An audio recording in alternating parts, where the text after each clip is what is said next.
یہ فیصلہ سنایا تھا. وہ اپنی سٹیٹمنٹ میں یہ بھی کہتے ہیں کہ انہیں تھوڑی سی اس پہ حیرانی بھی ہوئی تھی کیونکہ انہوں نے بیل کو اگری نہیں کیا تھا. ہم انتظار کرتے رہے, 3 دن کہا گیا کہ تحریری فیصلہ ہے. بہت دکھ ہوا, تکلیف ہوئی, کیونکہ کبھی قانونی تاریخ میں ایسا نہیں ہوا کہ اناؤنسمنٹ آف بیل کے بعد لاہور ہائی کورٹ کی ویب سائٹ کے اوپر الاؤڈ لکھا ہو اور اس کے 3 دن کے بعد اختلافی نوٹ سامنے آیا ہو. اچھا عرفان قادری صاحب, یہ تو ظاہر بات ہے سیاسی بیانات آ گئے, لیکن اب معاملہ یہ ہے کہ اب کیا ہوگا؟ ریفری جج کے پاس چلا گیا معاملہ. ہم اس پہ یہ نہیں کہہ سکتے کہ یہ سیاسی بیان ہے یا نہیں ہے. یہ ایک بیان ہے اور یہ کورٹ آرڈر کے اوپر ایک بیان ہے. اور یہ جو بیان ہے, یہ جو گل صاحب نے جو بیان دیا ہے جس میں وہ کہہ رہے ہیں کہ ایسا کوئی آرڈر اناؤنس نہیں ہوا, تو یہ بات تو ایک جج صاحب نے اپنے آرڈر میں اس کی نفی کی ہے. انہوں نے کہا اناؤنسمنٹ ہوئی ہے. تو لہٰذا گل صاحب جو ہیں یا تو ان کو حقائق کا پتہ نہیں ہے یا پھر وہ سیاسی اغراض و مقاصد کے لیے بات کو ٹویسٹ کر رہے ہیں, جو کہ غلط ہے میں سمجھتا ہوں. تو یہ بالکل کلیئر ہے. اب یہ ریزالو کیسے ہوگا معاملہ؟ ہاں, اب یہ ریزالو اب تو وہ بینچ ہی سنا ہے, کوئی نیا بینچ ہے جس کے سامنے یہ کیسز جا رہے ہیں. ابھی تو ریفری جج کا بھی کوئی ایسا نام سامنے نہیں آیا. تو نارملی تو یہ ہوتا ہے کہ اگر 2 ججز میں اختلاف ہو جائے تو وہ معاملہ چیف جسٹس کو ریفر کرتے ہیں اور chief justice larger bench constituted کر کے ایک اور جج کو بھی انکلوڈ کر لیتے ہیں, کیونکہ جب 3 ججز ہوتے ہیں تو پھر فیصلہ جو بھی آئے گا وہ 2-1 سے ڈیسائیڈ ہوتا ہے. وہ 1 فیصلہ تو پھر نہیں ہو سکتا نا جی. تو وہ تو ایک جج جب آپ دے دیتے ہیں اور 3 کا بینچ بنا دیتے ہیں پھر تو ڈیفینیٹلی 1 وے اور دی ادر ڈیسیجن آئے گا. لیکن یہ ایک ضمانت کا معاملہ تھا اور ضمانت میں اس طرح کے ڈفرنسز جو ہیں ضمانت میں ججز میں نہیں ہوا کرتے. نارملی ٹینڈنسی ہوتی ہے کہ ان کیسز میں ضمانت دے دی جاتی ہے. یہ لمبا بھی لٹک سکتا ہے, یعنی کہ لمبا لٹک سکتا ہے یہ. اب یہ تو میں نہیں, مطلب یہ اگر لمبا بھی لٹکے گا تو اس سے جو عدلیہ کی ساکھ ہے اس پہ تو سوالیہ نشان بنے گا نا, انفارچونیٹلی. جی ہاں, صحیح. عرفان قادری صاحب بہت شکریہ ہمیں جوائن کرتے ہیں. ناظرین, صورتحال ایک عجیب سی, اب دیکھتے ہیں کہ کیا ہوتا ہے. کل ایک نیا ہفتہ شروع ہو رہا ہے, عدالتی کارروائی شروع ہوگی. Chief justice Lahore high court کیا کرتے ہیں, کیسے کرتے ہیں, اور یہ معاملہ بالآخر جو ہے وہ اس کا حتمی انجام کیا ہوتا ہے. بریک لیتے ہیں, اس کے بعد جب میں واپس آؤں گا تو 3 میرے کالیگز مجھے جوائن کریں گے. ناظرین, آج بڑی اسپیشلائز قسم کی ہم ڈسکشن کریں گے, کیونکہ دیکھیے بار بار یہ ذکر ہوتا ہے کہ جی پاکستان تحریک انصاف جو ہے وہ باقی تو سارا کچھ ٹھیک ہے, ان کی نیت بھی ٹھیک ہے اور ان کی باتیں بھی ٹھیک ہیں اور ان کے ارادے بھی ٹھیک ہیں, لیکن کام نہیں کر پا رہے. یہ بات واقعی درست ہے, کیونکہ ایک آرگومنٹ یہ ہے کہ نہیں, کام ایکچولی وہ کر رہے ہیں, ان کو ویسے ان پہ تنقید کو تھوڑی زیادہ ہو رہی ہے. یہ ذرا تھوڑا سا جائزہ لیتے ہیں, اور خاص طور پر کیونکہ دیکھیے ناظرین, ہر چیز جو ہے وہ الٹیمیٹلی آ کے جڑتی ہے آپ کی معیشت سے. یہ انفلیشن, یہ مہنگائی, یہ بے روزگاری, اور جس طریقے سے آنے والے دنوں میں اگر معاملات بہتر ہو رہے ہیں, الیکشن سے پہلے پاکستان تحریک انصاف نے اگر عام شہریوں کی زندگی میں جو مشکلات ہیں ان کو اگر بہتر کرنا ہے تو کیا یہ ممکن ہے؟ کیا شوکت ترین صاحب یہ کر سکتے ہیں؟ یہ امپورٹنٹ ایشوز ہے, اس پہ بات کرتے ہیں. We'll take a short break, اس کے واپس آتے ہیں تو پروگرام کو یہیں سے شروع کریں گے. اسٹے ود اس.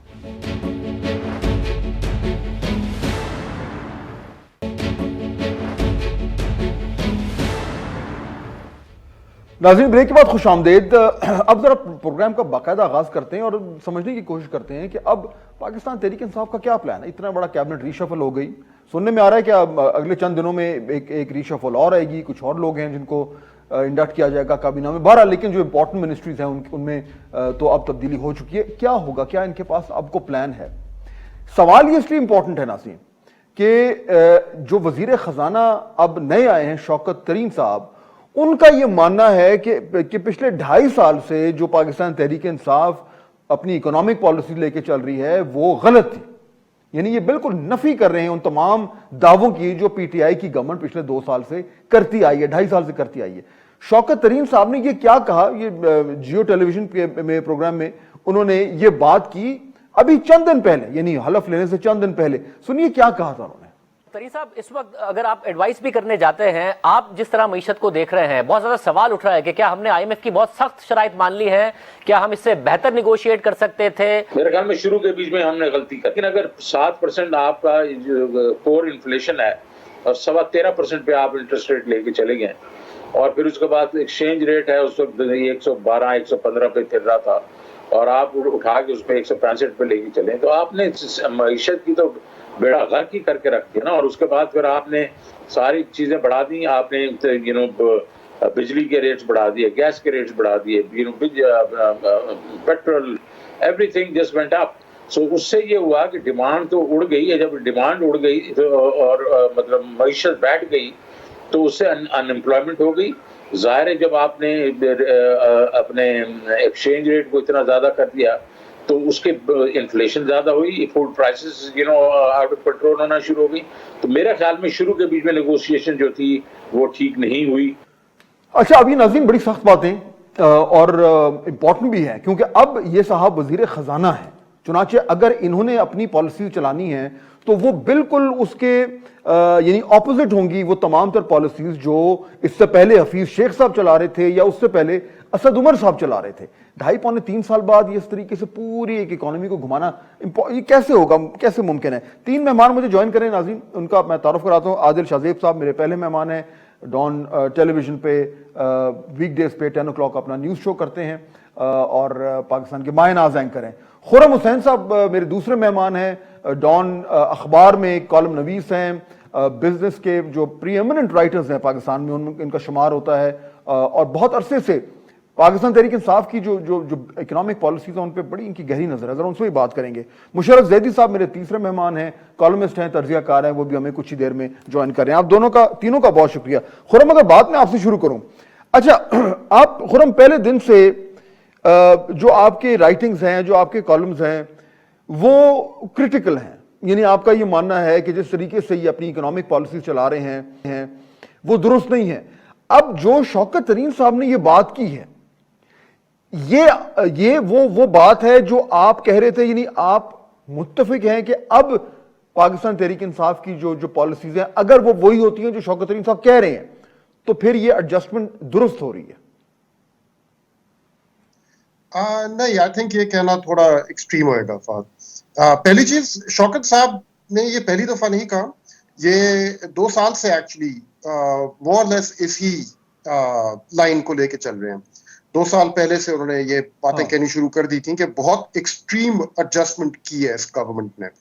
ان کا جو اختلاف ہے حفیظ شیخ سے وہ یہ ہے کہ جو IMF پروگرام میں جا کے انہوں نے ایڈجسٹمنٹ کی تھی, یعنی کہ انٹرسٹ ریٹ کو ریز کرنا, ایکسچینج ریٹ کو ڈی ویلیو کرنا اور بیسک کور ایڈجسٹمنٹ تو یہی تھی, اور پھر مزید ٹیکسز لگانا اور ایکسپینڈیچرز کو کٹ کرنا, یہ فرنٹ لوڈڈ تھی. یعنی کہ تمام جو آپ نے ایکشنز لینی تھی وہ آپ نے شروع پہلے سال میں لے لی, بجائے اس کے کہ ان کا ویو ہے کہ اس کو آپ کو وہ کرنا چاہیے تھا اسپیس آؤٹ, کہ 2-3 سال میں آپ دھیرے دھیرے کرتے ہیں اس کو انسٹیڈ. یہ ایک نظریاتی وہ ہے, آپ سمجھ لیں شوکت ترین اور حفیظ شیخ کے درمیان اختلاف, کہ حفیظ شیخ بلیو کرتے تھے کہ ایڈجسٹمنٹ جو آپ نے کڑوی گولی کھانی ہے وہ ایک وقت میں جلدی سے کھا لے تو بہتر ہوتا ہے, اور یہ شوکت صاحب اس اسکول آف تھاٹ سے ہیں کہ نہیں, اس کو آپ تھوڑا تھوڑا کر کے آہستہ آہستہ کھائیں تاکہ پین جو ہے وہ ایک وقت میں فوراً نہ آئے. لیکن میرے خیال میں IMF پروگرام اپنی جگہ ہے اور شوکت ترین کو بھی اسی طرح کنسٹرین کرے گا جس طرح سے حفیظ شیخ کو کیا تھا.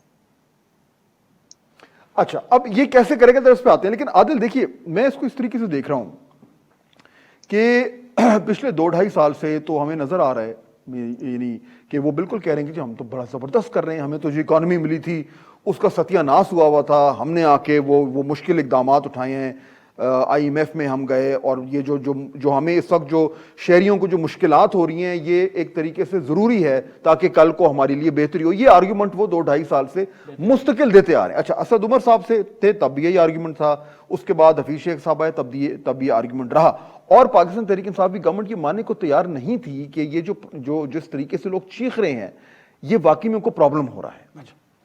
یہ جو اپوائنٹمنٹ ہو رہی ہے مجھے یہ بتائیں, کیونکہ مجھے یہ لگتا ہے tell me if you agree with me, مجھے یہ لگتا ہے کہ یہ جو ایکیوٹ پین ہوا ہے, مہنگائی خاص طور پر, بے روزگاری اور جو بیسک آپ کی بجلی گیس پانی کے جو معاملات ہیں, وہ 2.5 سال کے بعد شاید پاکستان تحریک انصاف کی قیادت کو احساس ہو کہ یار یہ معاملہ سیاسی طور پر سسٹینیبل نہیں ہے, اور شاید اس لیے ان کو شوکت ترین صاحب کی باتیں بہتر لگنا شروع ہو گئیں کہ وہ عین ممکن ہے کہ وہ اکنامکلی وہ سمجھ رہے ہوں کہ ہم ٹھیک کر رہے ہیں، لیکن 3.25 سال کے بعد انہیں لگا کہ یار اکانومی ٹھیک کرتے کرتے ہم الیکشن نہ ہار جائیں. تو یہ ایک یو ٹرن، بہت بڑا strategic you turn P T I کی ہائیسٹ لیول پہ نظر آ رہا ہے آپ کو. پھر دیکھیے اس میں واضح 2-3 چیزیں. ایک تو یہ ہے کہ جس طرح شوکت ترین صاحب نے کہا کہ انہوں نے 2.5 سالوں میں ستیہ ناش کر دیا تھا اکانومی کا. اب آپ اسی شخص کو اگر اٹھا کے انہوں نے لفظ کیا بیڑا غرق. اب اگر اسی شخص کو آپ اٹھا کے فائنانس منسٹر بنا رہے ہیں تو اس کا مطلب کیا؟ اس کا مطلب یہ کہ اسد عمر واز فیلئر، یہ آپ ایڈمٹ کر رہے ہیں. حفیظ شیخ نے بھی بیڑا غرق کیا، یہ آپ خود ایڈمٹ کر رہے ہیں. اور عمران خان کے پاس کوئی پلان نہیں تھا 2.5 سالوں میں گورنمنٹ میں آنے کے بعد. اسد عمر کو انہوں نے پوسٹر بوائے بنایا ہوا تھا. لیکن ان کو فائنانس منسٹر اپوائنٹ کرنے سے ہمیں اس بحث میں پڑھنا ہی نہیں چاہیے کہ تحریک انصاف غلط تھی یا ٹھیک تھی. تحریک انصاف غلط تھی، تحریک انصاف خود مان چکی ہے. اور ترین صاحب کچھ باتیں جو کر رہے ہیں انہوں نے 1-2 چیزیں مس کی ہیں. ایک تو انہوں نے اس پہ بات نہیں کی کہ ان کا جو ڈیلیڈ ڈیسیجن تھا IMF کے پاس جانے کا، انہوں نے جی اناؤنس کر دیا تھا جی ہم نہیں جائیں گے، ہم ملک کو چلائیں گے، IMF کے پاس بھیک مانگنے نہیں جائیں گے. آخر میں انہوں نے کیا وہی، لیکن جو 6-7 مہینے انہوں نے ڈیلے کیا اس کی وجہ سے دیکھیں فاضل صاحب اکانومی چلتی ہے سینٹیمنٹ پہ، آپ نے وہاں پہ سینٹیمنٹ کو مار دیا. پھر IMF کے پاس جانے سے پہلے آپ نے انٹرسٹ ریٹ ریز کرنا شروع کر دیا اور ڈیویلویشن آپ نے شروع کر دی آلریڈی. یہ جو ترین صاحب کہہ رہے ہیں کہ آپ نے میسو ڈیویلویشن کی، اس کی ہیٹ ابھی تک ہم فیل کر رہے ہیں. تو یہ غلطیاں ان سے شروع میں ہوئیں. لیکن اب میں سمجھتا ہوں کہ جو اگر ہم اپنا کرنٹ اکاؤنٹ کو دیکھیں، ڈیفیسٹ آپ کا سرپلس میں آ گیا تھا، چیزیں کچھ اشاریے ہمیں بہتری کی طرف آنا شروع ہوئے. پھر سینٹ میں حفیظ شیخ صاحب کے لیے جتنا خان صاحب نے جان ماری، اس کے 2 دن بعد آپ اس بندے کو گھر بھجوا رہے ہیں. تو میرے لیے پھر سوال وہی آتا ہے کہ یار are you the right team and right people to lead this country, especially economy. مطلب آپ مجھے اب سیریسلی میں اس کنکلوژن تک آلموسٹ پہنچ چکا ہوں کہ یہاں پر کیپیسٹی کا ایشو ہے. اچھا یہ آپ کسی کو بھی لے آئیں فائنانس کی ٹیم میں، لیکن کیپیسٹی کا ایشو ہے. اور ایک فنڈامنٹل چیز فاضل صاحب، خرم بھائی بھی بیٹھے ہوئے ہیں، ان کے سامنے بھی میں یہ بات اس لیے کر رہا ہوں کہ آپ ابھی ترین صاحب کو لے آئے ہیں. اسد عمر صاحب نے کل سٹیٹمنٹ دی ہے، انہوں نے جو کچھ کہا پروگرام میں وہ اس سے ایگری نہیں کرتے. آلریڈی آپ نے ایک دشمن ان کا پیدا کر دیا کیبنٹ میں جو کام نہیں کرنے دے گا. حفیظ شیخ صاحب کی اپنی لابی ہے، حماد اظہر کی اپنی لابی ہے.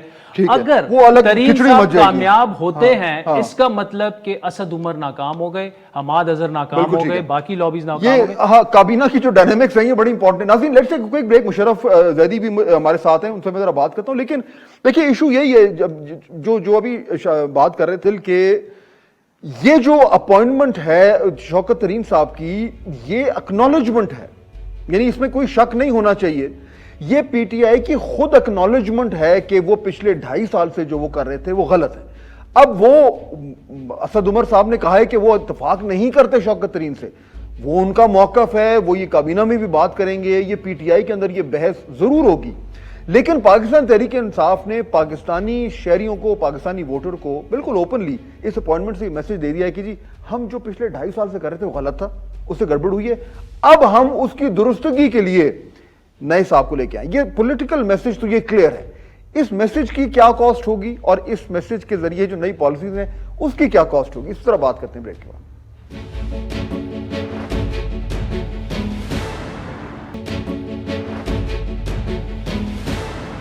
ناظرین بریک کے بعد خوش آمدید گفتگو کو آگے بڑھاتے ہیں. مشرف زیدی صاحب نے بھی جوائن کیا ہے. مشرف ابھی ہم بات کر رہے تھے، ابھی ہم ذرا تھوڑا سا اس کی اکنامک اینگل پہ بھی آتے ہیں، لیکن ابھی یہ بات ہو رہی تھی کہ جو کچھ کہا ہے شوکت ترین صاحب نے وہ بالکل کلیئرلی انہوں نے پچھلے 2.5 سال کی جو اکنامک پالیسی اس کو کر دیا ہے فارغ. لفظ انہوں نے استعمال کیا ہے کہ انہوں نے بیڑا غرق کیا ہے. یعنی کہ بیڑا غرق پھر کس نے کیا ہے؟ 2 ہی نام ہے نا، ایک اسد عمر تھے اور ایک حفیظ شیخ تھے، اور اس کے اوپر جو ہے وہ ان کے وزیر اعظم تھے. ہاں سوری، اسد عمر اور حفیظ شیخ کو ہم کیوں کرنا کر رہے ہیں؟ نہیں ہم نہیں کر رہے، وہ کس کو کہہ رہے ہیں نہیں کہ بیڑا غرق کیا؟ آپ کہہ رہے ہیں کہ 2 ہی لوگ ہیں. بھائی بیڑا غرق جس نے کیا ہے اس کے اوپر ذمہ داری لگانی چاہیے. عمران خان آئے تھے بڑے ارمانوں کے ساتھ، بڑے کلیمز کے ساتھ کہ وہ سب کچھ ابھی ٹھیک کرنے والے ہیں. جو لوگ ان کو لے کے آئے بیڑا غرق تو انہوں نے کیا ہے نا. کون لے کے آئے عمران خان کو؟ نہیں گھبرائے نہیں, میں بات کر رہا ہوں جنہوں نے ووٹ دیا ان وہ ٹھیک ہے, وہ آپ پیچھے چلے بیڑا گئے. غرق. نہیں یہ پالیسیز کس نے سیٹ کی ہیں جس کو یہ کہہ رہے ہیں کہ غلط پالیسیز تھیں؟ شوکت ترین صاحب کہہ رہے ہیں کہ جو 2-2.5 سال سے یہ کام کر رہے ہیں, انٹرسٹ ریٹ بڑھائی جا رہے ہیں, چیزیں قیمتیں بڑھائی جا رہے ہیں, ایڈجسٹمنٹس ہو رہی ہیں. خرم ابھی کہہ رہے تھے کہ ان کا پرابلم یہ ہوا ہے کہ انہوں نے فرنٹ لوڈڈ ایڈجسٹمنٹس کر دیں جس سے ڈیمانڈ بیٹھ گئی, جس سے تباہی پھیر گئی ہے. جو شوکت ترین صاحب کہہ رہے ہیں وہ پالیسیز کس کی تھی؟ وہ شوکت ترین صاحب کسی کے اوپر تو انگلی اٹھا رہے ہیں نا کہ آپ نے غلط پالیسیز بنائی تھی. وہ ظاہری بات ہے, وہ تو نوکری, جب آپ کسی نوکری کے چکر میں ہوتے ہیں تو آپ, اور اس نوکری میں کوئی اور بیٹھا ہوگا, تو ظاہری بات ہے آپ ایک نیریٹو تیار کریں گے کہ جو اس وقت نوکری بیٹھا ہے وہ خراب ہے. لیکن جو اتنا زیادہ نوکری کے لیے جو ہے بھوکا ہوگا, وہ کبھی جو نوکری میں ڈالنے والا ہے, جو نوکری دے گا, اس کو تو کبھی نہیں کہے گا نا. تو لیکن میں کیونکہ اس نوکری میں نہیں ہوں, آپ اس نوکری کے پیچھے نہیں ہیں, عادل نہیں ہے, ہمیں تو کھل کے بات کرنی چاہیے نا کہ یہ آپ لگائے رکھیں میوزیکل چیئرز. شوکت تارین ہو گئے, کل شوکت عزیز کو لے آئیں, پھر سلمان صدیق کو لے آئیں, وقار مسعود کو لے آئیں, معین افضل کو اٹھا کے لے آئیں. مطلب جتنے بھی پرانے لوگ ہیں جو بور ہو رہے ہیں گھر پہ, ریٹائرڈ لوگ ہیں آبویسلی, تو ان کو, اور ان کے پاس اگر اتنا ٹائم ہے کہ وہ پرائم منسٹر آفس یا راول پنڈی میں جا کے بہت سارے چکر لگا کے وہ سمجھا سکتے ہیں کہ جی ان کو نہیں پتا اکانومی کا, میں آپ کو بتاؤں گا اکانومی کا. وہ ایگزیکٹلی یہی کہہ رہے ہیں جو میں کہہ رہا ہوں. تو اس میں کوئی مطلب, جو میں کہہ رہا ہوں, جو شوکت ترین کہہ رہے ہیں, اس میں زیرو فرق ہے. بیسکلی شوکت ترین نے کہا دیکھیں پلیز, ان کو نہیں آتا, مجھے آتا ہے. اچھا, اس سے دو چیزیں واضح ہوتی ہیں. ایک یہ کہ جو نوکری میں رکھنے والا آدمی ہے, میں یہ نہیں کہہ رہا کہ وہ کون ہے, لیکن لوگوں کو علم ہوگا, ظاہری بات ہے وزیر اعظم ہے, لیکن ان کے اوپر بھی انفلوئنسز ہوتے ہیں, اور بھی لوگ ہیں. جو لوگ ان کو نوکری میں رکھ رہے ہیں, یا تو وہ اب غلطی کر رہے ہیں یا انہوں نے پہلے غلطی کی تھی, اور ایک دفعہ نہیں 2 دفعہ غلطی کی ہے. تو جو نوکری میں رکھنے والا ہے اس کو بلیم کرنا چاہیے نا, کیونکہ عوام نے اسد عمر کو مینڈیٹ نہیں دیا. شوق اسد عمر کو بہت ہے کہ وہ بڑے عوامی لیڈر ہیں, وہ عمران خان کے ٹھپے کے بغیر الیکشن لڑ کے دکھا دیں, اور اگر 10,000 ووٹ وہ لے لیتے ہیں تو ان کی جو وہ ٹھیک ہے. خرم, میں ایک آفر ڈالنے لگا تھا, آپ نے خواہ ان کی تھوڑی بچت ہو جائے. نہیں, اب آپ نے بچا لیا مجھے تو ٹھیک ہے. بٹ اسد عمر اور شوکت تارین اور حفیظ شیخ, none of them are political entities. تو لوگوں نے جس کو رکھا وہ فیل ہوا. اب وہ فیل ہونے کے بعد وہ ایک کے بعد دوسرے کے بعد تیسرے کے بعد, اب اس سے بھی کل کو بوڑھا کوئی انکل جو ہے وہ آ جائیں گے. خرم ہمیں کیسے پتا چلے گا؟ خرم یہ جو نئی وزیر خزانہ آئے ہیں, جو کچھ یہ اپنا کہہ کر آئے ہیں, جو پالیسیز لے کے آ رہے ہیں, اس سے اب کیا امپیکٹ کیا ہوگا؟ یعنی ہمیں فوری طور پر کیا تبدیلیاں نظر آئیں گی اکانومی میں؟ عادل, فوری طور پہ پہلی چیز جس پہ نظر رکھنی ہے وہ بجٹ ہے جو فورتھ کمنگ, اور اس میں جو ٹارگٹ سیٹ کیے جائیں گے وہ IMF پروگرام کے جو ٹارگٹس ہیں ان کے ساتھ کتنا اتفاق رکھتے ہیں, اس کو مانیٹر کرنا بڑا ضروری ہوگا. اینڈ اگر وہ ریونیو پلان جو ابھی گورنمنٹ نے خود جس کے لیے لیجسلیشن بھی پاس کروائی ہے, اگر اس کے ساتھ وہ قائم رہتے ہیں اور ٹیکسز لگاتے ہیں, تو میرے خیال میں سب سے بڑی پرائیورٹی بھی ان کے ساتھ یہ ہوگی. لیکن فہد, آپ کی ابھی جو گفتگو ہو رہی تھی اس میں میں بھی اگر ایک سوال پوچھ لوں کہ جہاں اسد عمر صاحب نے کہا ہے نا کہ وہ اتفاق نہیں کرتے شوکت ترین صاحب کی جو انہوں نے کہا تھا اپنے ٹی وی پروگرام میں آ کے, تو اگر وہ شوکت ترین صاحب کے سے اتفاق نہیں کرتے تو کیا وہ حفیظ شیخ صاحب کی پالیسی سے اتفاق کرتے ہیں؟ کیونکہ حفیظ شیخ نے تو آ کے بالکل یو ٹرن کیا تھا نا based on what Asad Umar was saying. Asad تو اپنے آخری دنوں میں کہہ رہے تھے کہ IMF جانے کی ضرورت ہے ہی نہیں ہمیں, اور پھر حفیظ شیخ آئے, انہوں نے ہفتوں کے اندر IMF پروگرام سائن کیا, اور وہ اتنا سخت IMF پروگرام سائن کیا کہ کم ہی ہوئے ہیں پاکستان کی تاریخ میں اتنی میجر ایڈجسٹمنٹ اتنے کم ٹائم. اچھا, اسی پروگرام میں نا اسد عمر نے یہ ویسے کہا تھا کہ حفیظ شیخ صاحب جو پالیسی چلا رہے تھے وہ ٹھیک ہیں, یہ کہا ہے انہوں نے, وہ ٹھیک تھے. اچھا, تو پھر یہ بتائیں کہ جو اسد صاحب اپنے الفاظوں سے اتفاق کرتے ہیں, جو وہ باتیں کر رہے تھے فائنانس منسٹری میں جب وہ ہوتے تھے, اور جب ان کو ہٹایا گیا تھا اس سے چند دن پہلے ہی جو بھی وہ باتیں کر رہے تھے, کیونکہ یہ دونوں چیزیں ساتھ ساتھ تو نہیں ہو سکتی نا. آپ یہ نہیں کہہ سکتے کہ حفیظ شیخ صاحب بڑا صحیح کر رہے تھے, تو پھر وہ اس کا مطلب اسد عمر غلط کہہ رہے تھے اپنے آخری دنوں میں, اور اگر اب شوکت ترین صاحب غلط کہہ رہے ہیں تو حفیظ شیخ صاحب صحیح تھے. نہایت کنفیوژن کی شکار ہے گورنمنٹ. یہی ایکچولی کنفیوژن ہے جس کا ہم عادل سمجھنا چاہ رہے ہیں کہ اب یہ کنفیوژن ظاہر بات ہے کابینہ میں کی جو ڈائنامکس ہیں اس پہ ریفلیکٹ کرے گی. شوکت ترین صاحب کو لائیں, میرے خیال میں عمران خان صاحب ان کو فلی سپورٹ کریں گے. ہاں ایک بات میں آپ جی کو, میں 10-15 سال سے اب اکنامک جرنلزم کر رہا ہوں. میں نے کوئی آتے جاتے ہوئے 1, 2, 3, 4 گورنمنٹس کو آتے جاتے ہوئے دیکھ لیا. ہر گورنمنٹ آتے ہوئے ایک ہی بات کرتی ہے کہ وی انہیریٹڈ اے بروکن اکانومی. ساری گورنمنٹس یہ کہتی ہیں جب پاور میں آتے ہیں. یہ پہلی گورنمنٹ ہے جہاں پہ میں نے 3 دفعہ ان کو یو ٹرن کرتے ہوئے دیکھا ہے, اور 3 دفعہ ان کے پہلے اسد عمر صاحب نے کہا آئی انہیریٹڈ اے بروکن اکانومی. حفیظ شیخ نے آ کے کہا کہ آئی انہیریٹڈ اے بروکن اکانومی کیونکہ اسد عمر نے ڈیلے کر دیا تھا IMF پروگرام میں جانا. اور اب شوکت ترین صاحب آگے کہہ رہے ہیں آئی انہیریٹڈ اے بروکن اکانومی, بیڑا غرق کر دیا کیونکہ حفیظ شیخ نے غلط کیا تھا. یعنی پہلی دفعہ میں دیکھ رہا ہوں. لیکن فرق یہ ہے کہ شوکت ترین صاحب کہہ رہے ہیں کہ انہوں نے جو انہیریٹ کی ہے وہ PMLN سے نہیں کی, وہ PTI سے انہیریٹ کی ہے بروکن اکانومی. تو وہ یہ اینگل لے کے جا رہے ہیں. ناظرین بریک کا وقت ہو رہا ہے, let's take a quick break. میں کابینہ کی بات ہو رہی تھی, میں عادل سے سوال کرتا ہوں, بریک کے بعد آتے ہیں تو پروگرام کو یہیں سے جاری رکھیں.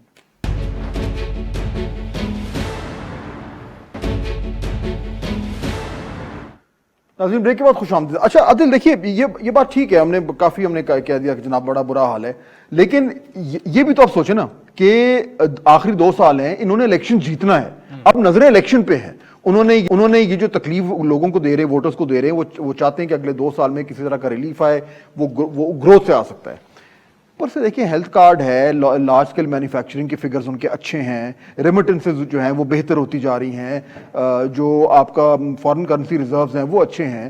تو یہ کہنا کہ جی بالکل سارا بیڑا غرق ہو گیا, یہ میرا خیال ہے ٹھیک نہیں ہے. یعنی اس کو آپ کچھ تو کریڈٹ دیں آپ ان کو. دیکھیے کریڈٹ فاصب دینے میں ہمیں یار محسوس نہیں کرنی چاہیے, ہم سب بیلنس جرنلسٹوں کو. لیکن آپ ایک ایسی شپ میں ہمیں آپ نے بٹھا دیا ہے جس میں آپ کہہ رہے ہیں اس کا میں نے باتھ روم پینٹ کروا دیا ہے, شپ باہر سے بڑی اچھی لگ رہی ہے, سارا سب کچھ ٹھیک ہے. ہر ہفتے بعد اگر آپ یہ اناؤنس کریں کہ جی یہ والا جو کیپٹن ہے یہ تو شپ کو ڈبونے لگا تھا, آپ سارے لوگ تو بیڑا غرق آپ کا ہونے والا تھا, تو اس کو ہٹا کے میں اب اس کو بٹھا رہا ہوں. پرابلم یہ ہے کہ کنسسٹنسی نہیں ہے. اگر میرا پرائم منسٹر آ کے مجھے کہہ رہا ہے کہ سب کچھ ٹھیک ہے, سب کچھ ٹریک پہ ہے, پھر وہی پرائم منسٹر میرا اٹھ کے کہہ رہا ہے کہ جی مجھے 1.5 سال تک تو اکانومی اور انرجی کی فگرز کی سمجھ ہی نہیں آ رہی تھی, ہمیں تو حکومت میں ہی نہیں آنا چاہیے تھا اگر ہم تیار نہیں تھے.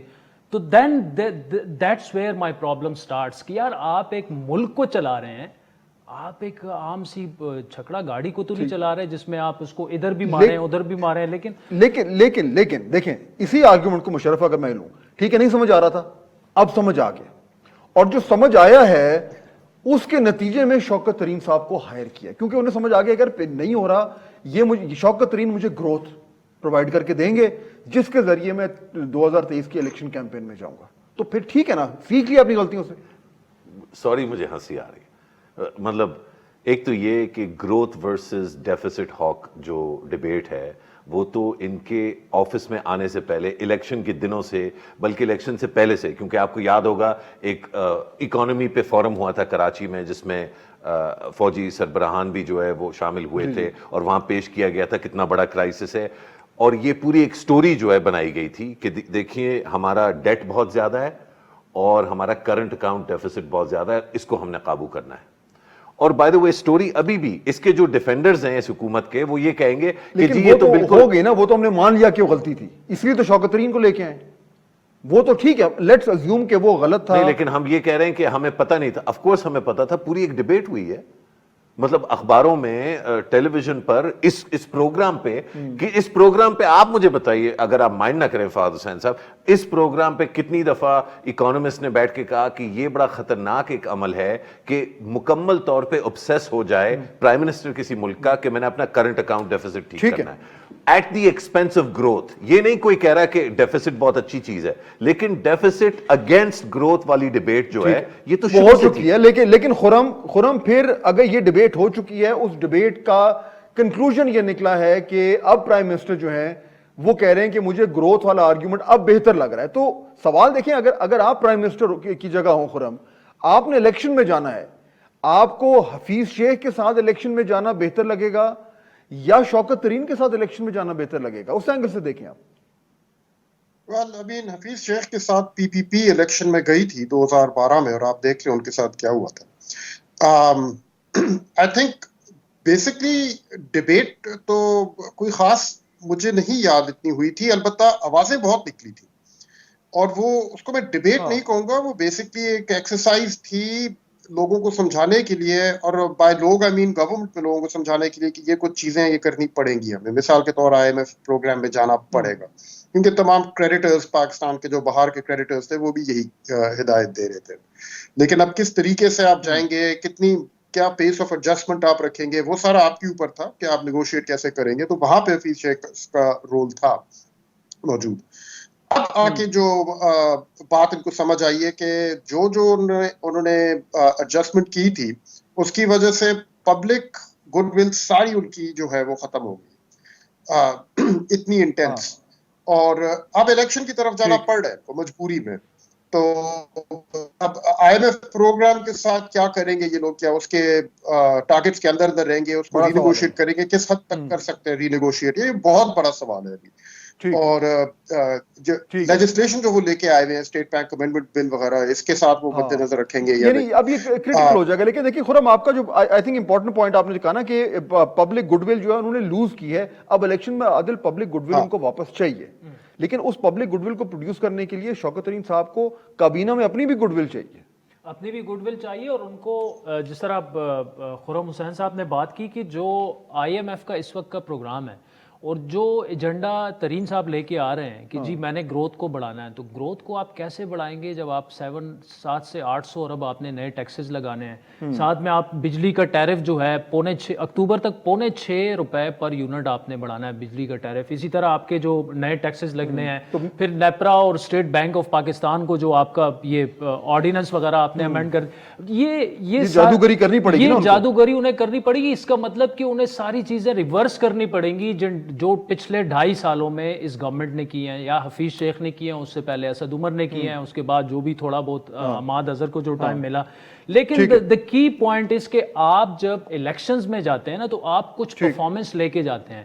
اس وقت میں خود یہ سمجھتا ہوں, اور میں جس طرح میں آپ کو پچھلے 2 پروگرامز میں بھی کہہ چکا ہوں کہ مجھے ایشو لگ رہا ہے کیپیسٹی کا, یہ ترین کے آنے سے نہیں لگے گا, یہ چلائیں. ٹھیک ہو گیا ناظرین, امپورٹنٹ پوائنٹ ہے کیپیسٹی ایشو ہے, وہ کنسسٹنٹلی یعنی 2-2.5 سال سے یہ کیپیسٹی ایشو ہے, اور اس ایشو سے جو ہے وہ یہ گورنمنٹ نمٹ نہیں پا رہی. بہرحال دیکھتے ہیں کہ نیا اپوائنٹمنٹ ہے, نئے چیلنج ہیں, اینڈ ممکن ہے کہ سیاسی طور پر یہ پرائم منسٹر کا ایک چھکا لگ جائے, باؤنڈری تک تو پہنچ جائے گا. اب وہ باؤنڈری پار کرتا ہے یا کیچ ہوتا ہے, میرے خیال میں یہ ہمیں 2023 میں پتا چلے گا. تینوں مہمانوں کو بہت شکریہ, آپ سے ملاقات ہوگی نیکسٹ ویک. اللہ حافظ.